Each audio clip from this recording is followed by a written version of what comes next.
by the Montana Television Network.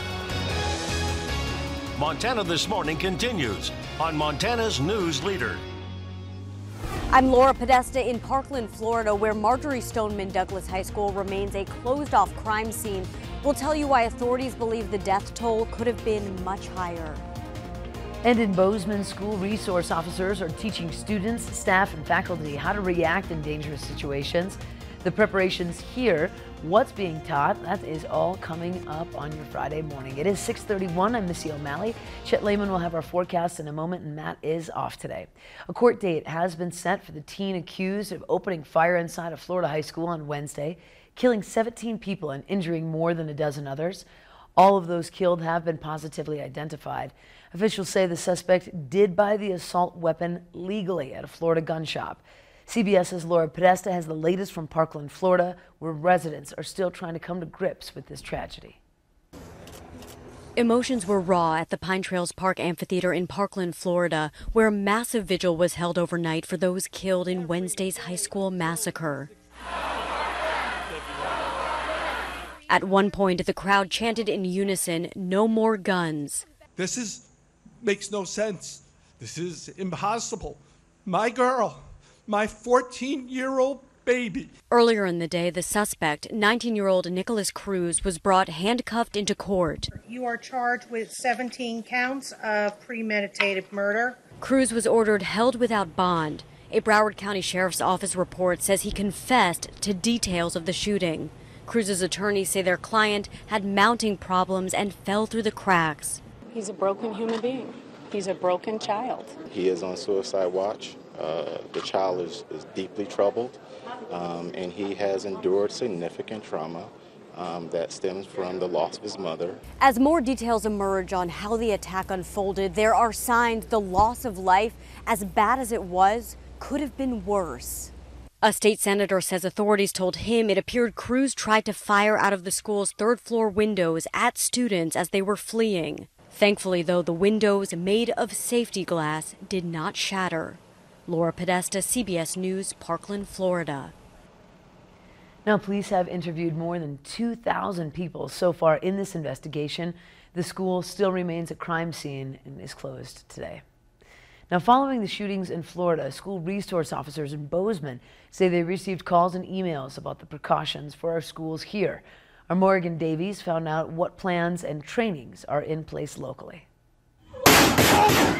Having an active shooter in a school is the last thing faculty and staff ever want to have happen. And we've been, of course, putting the teachers and staff through the training, which is a little stressful. School resource officers are bringing run, hide, fight training into schools throughout Bozeman, a technique that students, staff, and faculty are learning. We're teaching them to get outdoors as quick as possible, help others get out of the situation as well, and then run away from the school. If it's not safe to run, we want them to barricade in their room, maybe break a window and get kids out that way.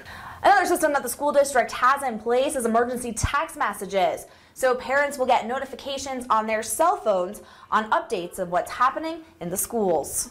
We have had to use it before, but it is designed for school emergencies, but also for just getting information out. Also for parents in the event of any emergency, do not flood to the school. As was evident in the Marjorie Stoneman Douglas High School shooting, having large crowds can hinder law enforcement from doing their work. When all the parents come to the school or come to the location, number one, they're putting themselves in danger. Number two, they're really making it a little bit harder for us to do our jobs. And, you know, we don't want to miss anything. Both Superintendent Watson and Detective Vandersloot say the schools are prepared for an active shooter. The recent tragedies show how a horrible event can happen anywhere. Reporting in Bozeman, Morgan Davies, MTN News. Now, Morgan says you can find the school's district safety procedures and more information on actions that are being taken in emergency situations on our websites.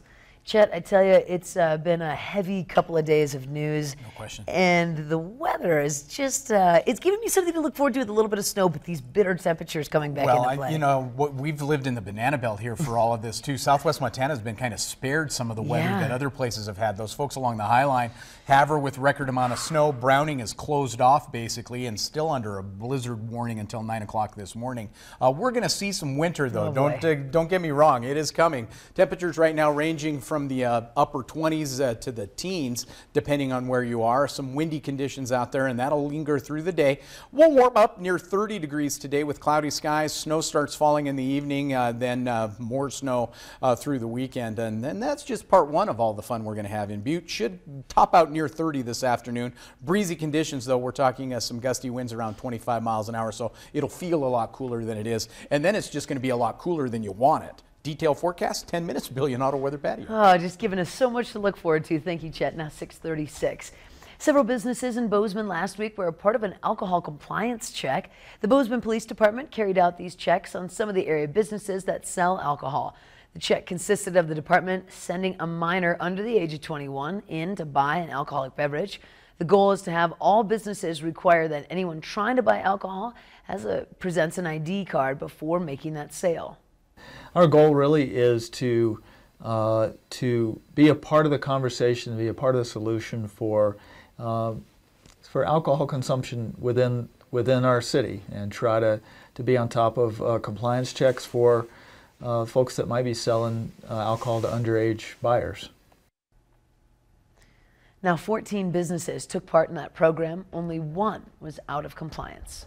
Switching gears to the mining city, Butte law enforcement is already making good use of its newly acquired incinerator by getting rid of unused drugs. The department sent more than 80 pounds of discarded prescription drugs to the incinerator, located at the Montana Highway Patrol headquarters in Butte. Last month, Butte became one of 3 cities to receive an incinerator to help police get rid of unused medication. They say it's a safer way to dispose of those drugs. If you flush it, it can contaminate the water system and get into the water systems. If you just throw it out to the landfill, you know, it may get picked up by somebody else, or somebody may go through your garbage to grab it. So it's a lot safer to bring it up here. Now people can drop off unwanted drugs at the police station at 225 North Alaska Street in Butte. It is a quick break. Stay with us, though. Coming up, we meet a Florida native speed skater looking to debut on the Olympic stage this weekend. But first, Gail King with a little look ahead at your 7 a.m. headlines on CBS This Morning.